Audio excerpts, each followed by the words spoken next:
Today's episode is all about the Facebook debacle, and let's just be honest, it's just a complete rant from me. My name is Luke Clayton, and this is Connection Culture.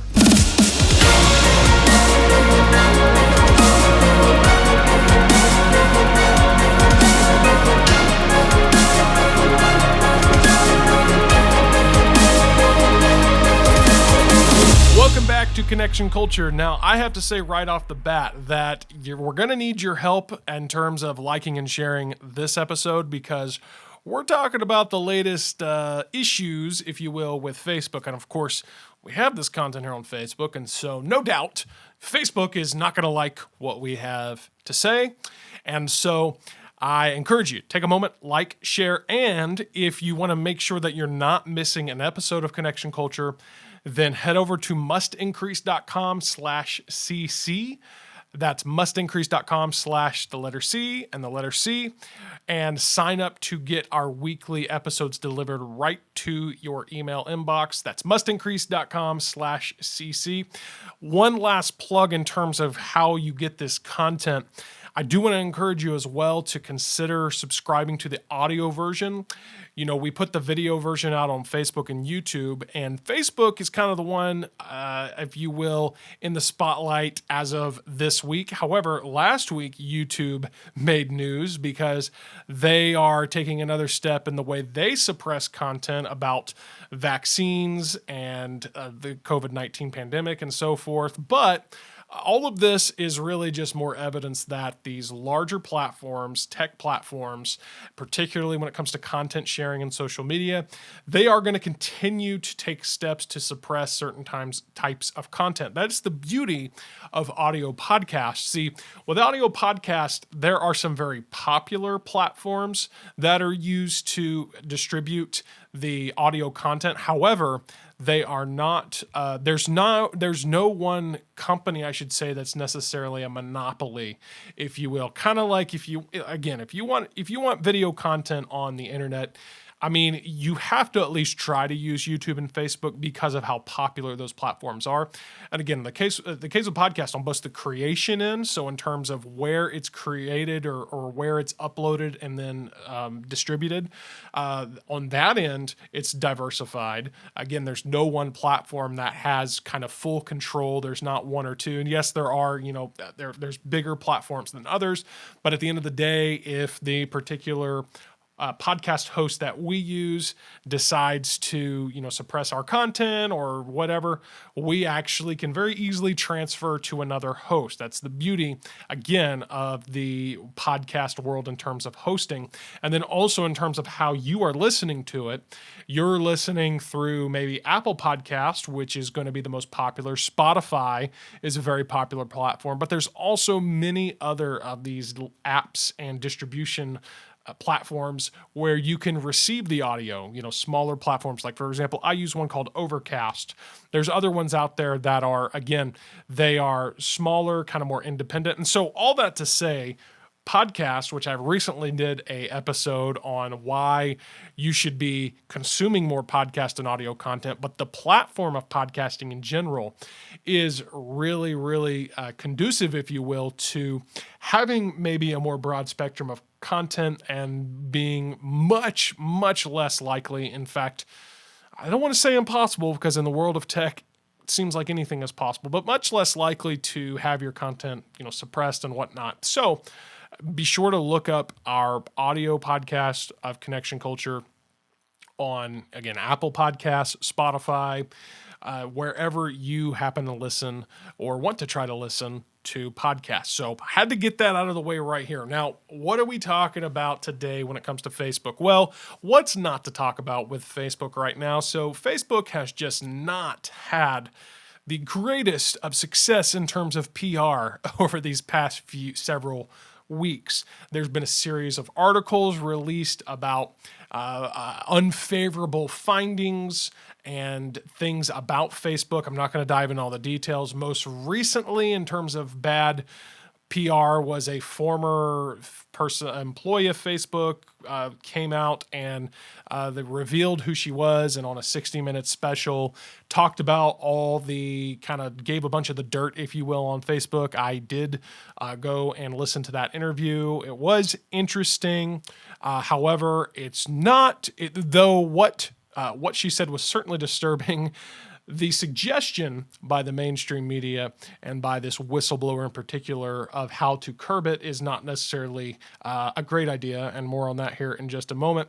But then, of course, the latest in Facebook's, just literally less than 24 hours after that special on 60 Minutes aired, Facebook, of course, and Instagram, they completely went down for several hours. Instagram and Facebook and WhatsApp and anything else that was essentially hosted on the Facebook platform, it went down for hours. And it's being blamed on a DNS issue. And without being super technical, essentially what happened was Facebook, because of some type of error, seemingly went off the internet map. It kind of went off the grid. It was unable, if you went to facebook.com, instagram.com, you weren't able to find these platforms on the internet. Again, very technical in terms of what supposedly happened. So my goal with our content here is never to get so submersive in the technical wizardry of it all that we get confused. And so I'm going to leave it at that. However, I do find it interesting, and perhaps I shouldn't spend a lot of time here either, but it's just so fascinating that I have to explore that. Within less than, or I should say a little more context here we should understand. First of all, this is the worst outage that Facebook has experienced, and really, in all reality, probably the only outage that Facebook has experienced, significant outage, I should say, since 2008.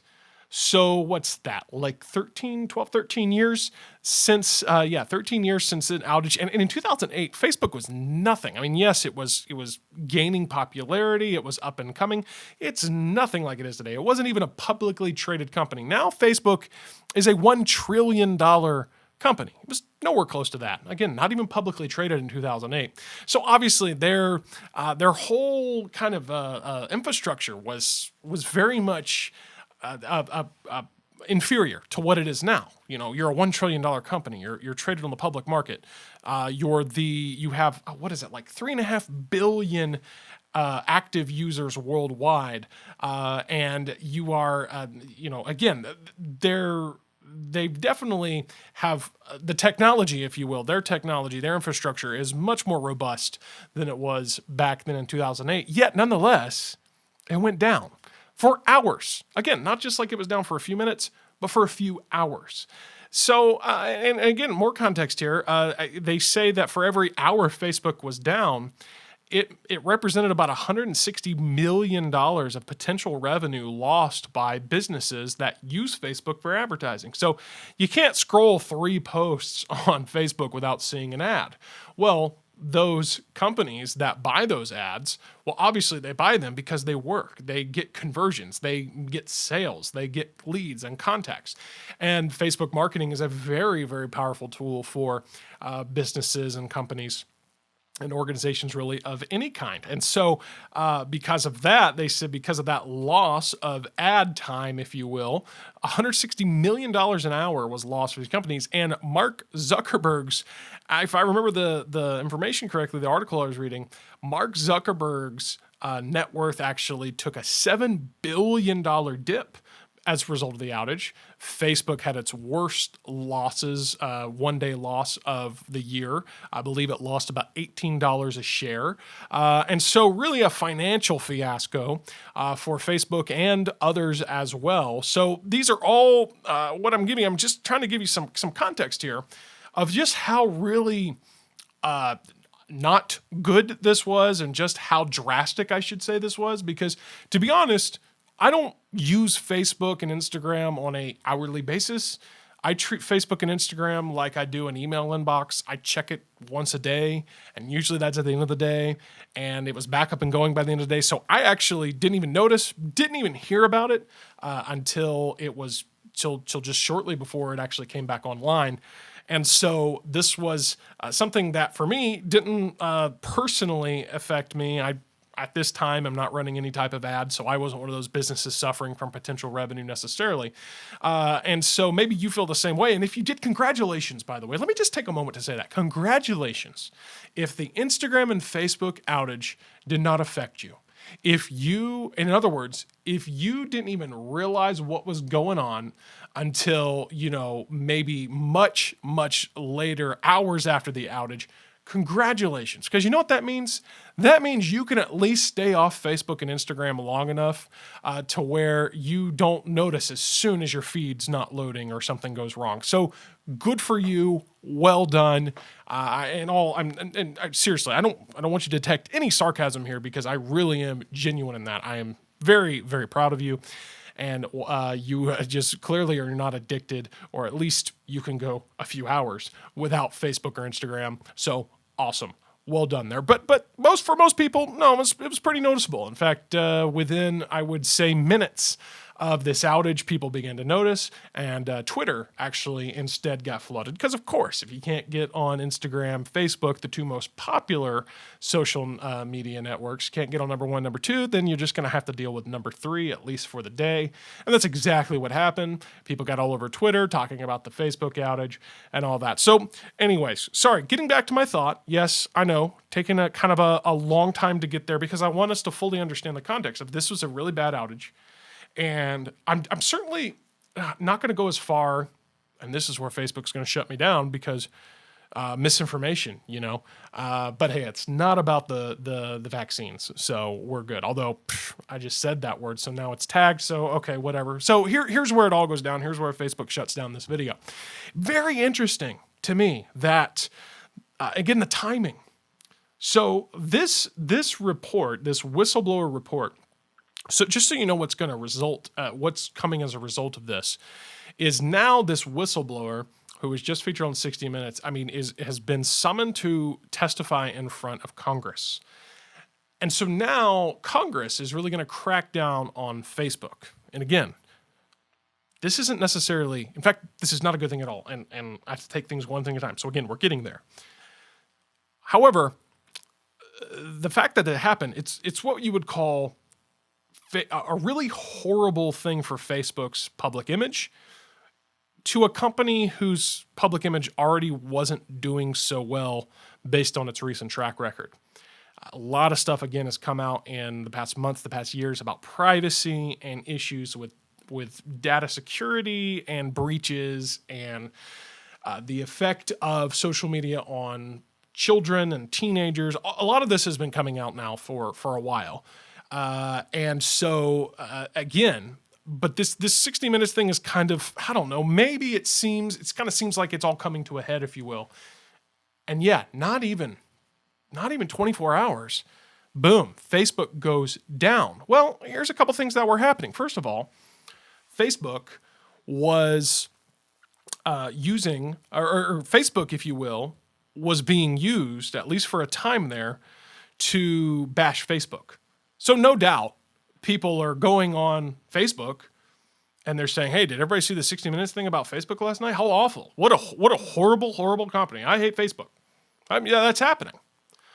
People are talking about it. In fact, the morning news cycle, if you will, the big guys and the little guys both are in terms of the news, the players in the news and the media, they're talking about this 60 Minutes thing. They're talking about it. And then lo and behold, really around the beginning of the workday for Facebook, if you will, if you look at the, time, they're on the Pacific time zone, around the beginning of the workday, Facebook goes down. Now, look, I understand a company like Facebook, they have, I guess what we would say, they probably got, hundreds of thousands, if not millions of employees that, they work around the clock. So it's not like there's, it's not like only people at Facebook are working from 9 to 5. Of course, we understand that. However, I'm sure that the best people and the top people, if you will, the decision makers are working during those hours. During what seems like the very hours that Facebook was down. And so could it be that Mr. Zuckerberg or his counterparts there in terms of his executives, his other executives, that they, of course, they knew this 60 Minutes thing was coming, it was released, and man, they get up and they're seeing all the bad stuff on their own platform, negative stuff about their platform on their own platforms, Facebook, Instagram, how bad it is. And they're already seeing the news cycle starting in the morning. But of course, morning news, I mean, what people talk about in the morning news, I mean, that's minuscule compared to what is discussed on, you know, the evening news and thereafter. And so, you know, I don't know if I'm sitting there and I'm watching all of this unfold in front of my very eyes, my very platform, in terms, like I said, the very platform that I created is now being used to tear down that platform in terms of saying negative things.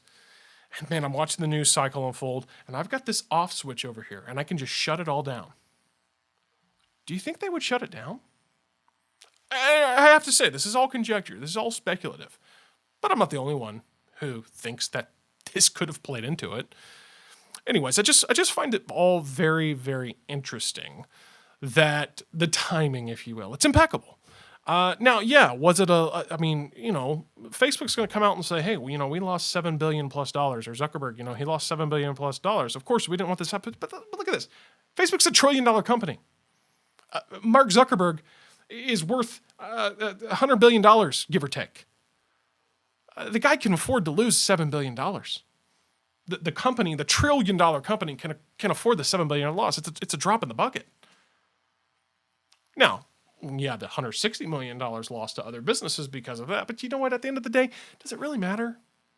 That's just them. That's those companies. That's not their company. That's not Facebook itself. So yeah, all the again, the timing. It's very interesting. Very interesting. What am I trying to say? I don't know. You draw your own conclusion. Because of course, yeah, I'm just thinking out loud here. You know, I guess this must be how it feels to be a conspiracy theorist. You know, you get to constantly, you know, just speculate and, you know, think of fun, interesting possibilities. And that's all I'm doing. That's all I'm doing here. Nonetheless, the Facebook debacles here, again, kind of a triple threat. The release of the whistleblower coming forward on 60 Minutes, and then the outage, and then, you know, after the outage, of course, I guess the third one would be the loss in revenue, the third part of the triple threat, the loss in revenue, but also the great dip in stock share value. So not a good thing for Facebook here, not at all. Now, look, I have to say, if you've been listening or watching for any length of time, you know that I am not a fan of being addicted to social media. I'm not a fan of kids having screens. I'm not a fan of kids being on social media. I don't know if I've ever covered that in particular, but I think it's pretty obvious. I don't think a kid needs to be on social media. I don't know what the appropriate age is for social media, but I would argue that it's after childhood and maybe even late or even after teenage years. It's just not a healthy environment, and I'm not going to dive into all of that, at least right now. So what the things that came forth, if you will, from this whistleblower, I can't even remember her name. I should have this information in front of me, but look it up. It's not going to be hard to find. A quick Google search, you're going to find it. But from her coming forward and saying all these things about Facebook, you know, I mean, like, hey, how this is proven to be, Facebook has known that it is a unhealthy for a child or a teenager, particularly teenage girls, to be on Facebook. They know this, yet they seem to do nothing to try to protect it. In fact, well, and it depends on how you look at it. Facebook says they did it for this reason, but Facebook was trying to develop a Instagram app particularly for kids. Now, they're going to argue that, yeah, this is so that we can protect the kids, but no, like, we're going to make it easier for kids to use social media. I mean, anyways, it's just crazy, absurd that Facebook, you know, they would know this and they would seemingly do nothing about it, ignore it, all for the sake of the bottom line, which of course, at the end of the day, if you're a company, part of your mission is you have to make money. You have to be profitable. I'm not going to fault somebody for capitalism. But when you know that you are having a certain negative effect on people, and yet you're really not doing anything to make that better. In fact, another thing was at Facebook. It was recently found that their algorithm is programmed to make you mad. They are favoring content that gets higher engagement, and content that's going to get higher engagement is going to be stuff that makes you mad. It's going to be articles with headlines that make you want to, say some type of nasty comment. In fact, not long ago, it's been a few years now, but Facebook added, in addition to a like, how you used to be just, it was all back in the old days, you could just like something on Facebook, but then they added all these, they called it reactions. So you could like, you could love, or you could express, one of the things there was a little emoji to indicate anger. So Facebook has been rewarding essentially anger and clickbaity things that make people mad. And they're doing it because, well, the more people that engage with their platform, the more ad dollars they can sell. And you can just follow the money and you can follow the paper trail of, Facebook's ads have become incredibly expensive over the years compared to maybe where they started. And then, of course, again, I'm not going to fault a company for capitalism in and of itself and of just running a business. However, when you knowingly are having negative effects on society and in particular demographic society, teens and children in general, and you're not really doing anything about it. In fact, you seem to be doubling down on maybe the things that are causing those problems just to make a buck. Well, that's an issue. So I think I should be very clear that I'm not a fan of Facebook's approach, and I'm not a fan of their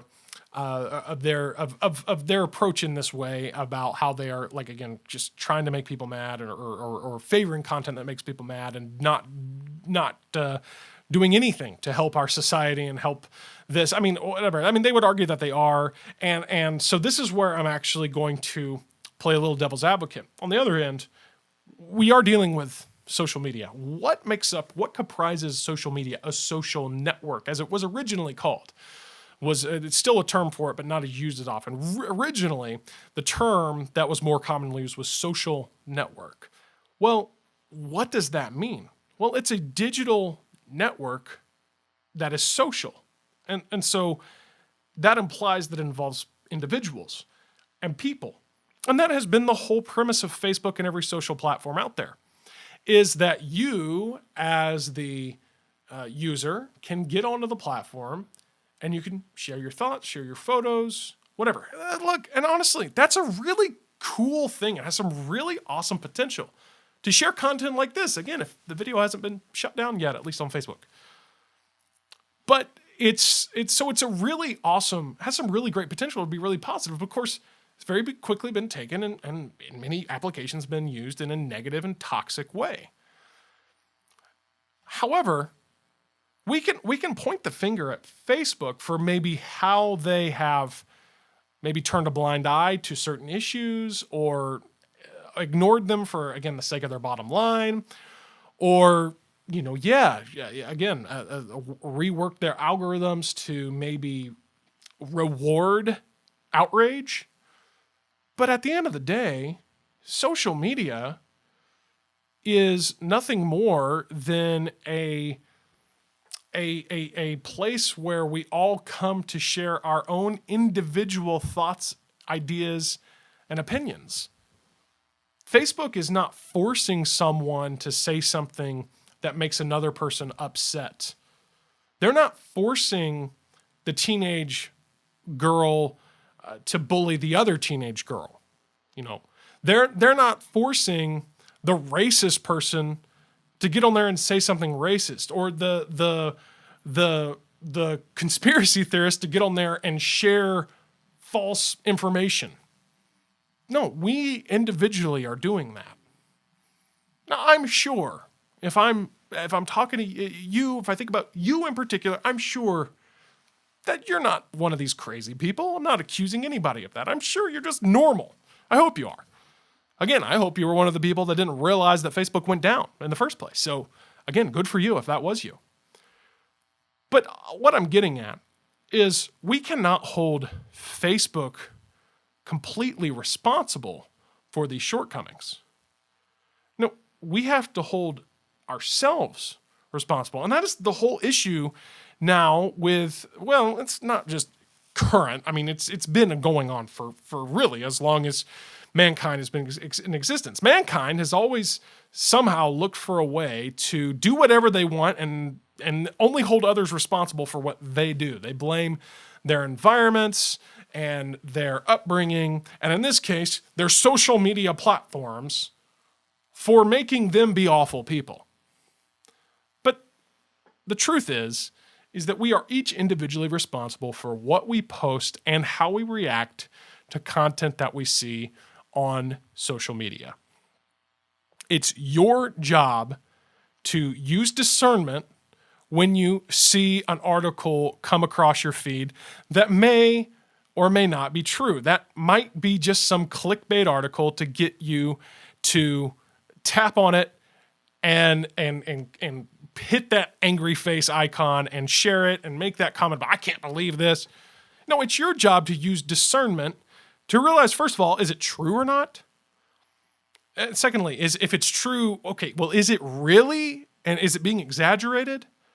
Okay, and even if it's the most factual thing ever, it's verified, fact-checked, all that, do I really have to react to it in this way? Or can I just ignore it? Can I just move on? You see, and then I actually, to take it a step further, if you're one of the people that's out there, if you're the ultimate problem, if you will, if you're one of the people out there sharing the lies, sharing the unverified information, or just saying the stuff that's just stupid, mean, and designed to tick people off, well, come on. Get it together. Shame on you. Seriously. If you are that person, stop. You're not helping anyone. Because here's what's happening. Because the individual users of Facebook, at the end of the day, I'm putting it more on the individual user than I am on Facebook itself.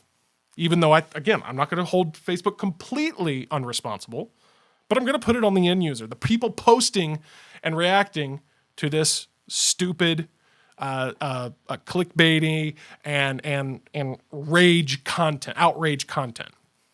It's your fault. It's the individual's fault. It's your fault. It's my fault. It's us as individuals.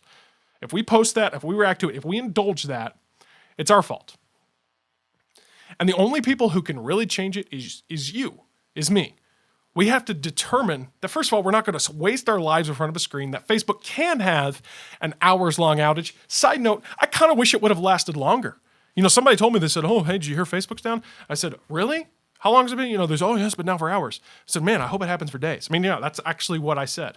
That would be so good for our society. Again, I love technology. I love media. I love this stuff. It's to some extent what I do for a living in some capacity. But man, it would be good for all of us to just, hey, not be on Facebook and social media for a few days, a week, a few weeks. Think about cleansing that would be for our society as a whole. So I kind of wish it would have stayed down for longer just for that reason. But we can't sit here and point the finger at Facebook or whatever, because here's what's happening. Here's what's going to happen. Because you and me can't control ourselves and the time we're spending on Facebook and then what we're posting on Facebook and then what we're reacting to on Facebook, because we can't control ourselves. What's going to happen is now this whistleblower and others are going to testify in front of Congress. And so guess what? Now the almighty government is just going to extend its reach a little bit farther. And what's going to happen, or what they want to happen, is they're going to try to take control of these platforms. They are going to want to have the final say in what gets posted, what gets flagged as misinformation, what gets considered something, an account that's worth suspending. So here's what's going to happen. Whatever party or whoever is in control, whatever is said that doesn't fit their narrative, that doesn't fit their ideology, that doesn't fit their agenda, that's going to get suppressed or even removed. And those accounts that say those things that don't perfectly line up with what they want you to say, well, they're going to get suspended. If you believe contrary to the powers that be right now, you may not even be allowed to use social media. You may not be allowed to exercise free speech in that way. But you know whose fault that is? Well, yeah, it's the government. Yeah, look, and I hate this. I hate that the government is going to come in and put their hands and their fingers where it doesn't need to be. I'm not a fan of that at all in many, many capacities. But it's our fault. We're letting it happen. Because, first of all, we can't control what we say and what we react to on social media. We can't just be civilized. And we can't stop wasting our dang lives in front of a screen. So this entire episode's wound up me just kind of ranting about Facebook. And again, Facebook needs to be held responsible for their part in this. But you know what? At the end of the day, they're just a platform. There's a place that people come to share ideas. The people sharing that ideas are you and me. We got to do better. I hate that saying, do better. I typically do. Because it's so overused by the woke, and it's also just so very, I guess, generic. It's supposed to be kind of a catch-all. So I'll be more specific. You have to control yourself. That's really what it comes down to. It's self-control. Controlling the amount of time you spend on your social media and control what you're doing on social media. I think I've ranted long enough. So I'm gonna end it right there. And I thank you for listening. If you haven't subscribed yet, please do. Again, if you're watching on Facebook and it hasn't been shut down yet, well, I'm glad you made it to the end. Connection Culture is, of course, a production of the Must Increase Network. And if you want to learn more about Must Increase, head over to our website, mustincrease.com. We do stuff, we create positive content for churches, families, and other organizations. And so we'd love for you to check out and see what we got over there. Hope you do subscribe. Make sure you're getting on our emails. I just can't. And the reason is because if you do enjoy the content, and hold up. Before I wrap things up, I do have to be clear. And this is kind of the end credits, but I have to say one more tag here. I don't want to be a doom and gloom guy. You know, I really do get fed up with that because that's just another way of kind of manipulation, clickbait, is to either make people mad or make people scared. So I'm not trying to scare us. I'm not trying to scare you. I'm not trying to get you to, be fearful. I'm just saying, be smart, be discerning, and understand what's going on here.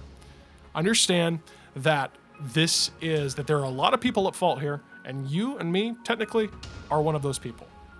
And that if you and me can do something about it on our level, that's one of the things that we've talked about is we can't expect positive change to come from the top down. It has to start with us. And if enough of us can change and can make a difference, we as a whole can make a difference. And in this application of how we use social media, that's just one way. Because at the end of the day, our goal is to be, in some way, one way or another, to be creative contributors. We want to contribute to the spreading of positive content that helps people, that uplifts people, that brings value to individuals and families alike. Content that increases truth and inspires hope in the lives of others. At the end of the day, that's what we're all about. And I think if you've heard other episodes, you know that. This is probably the angriest I've ever gotten on an episode. But at the end of the day, we try to keep the content positive, focused on hope. So don't lose hope. Get behind what you believe in. Support what you believe in. Share our content with others. But not just ours. Find other stuff. Find other content, whether it be a movie or a show, whatever it is. You know what I'm talking about. because you're going to find that it's so much more fulfilling to be a meaningful creative contributor than it is to just be a mindless, constant consumer. We'll see you next time right here on Connection Culture.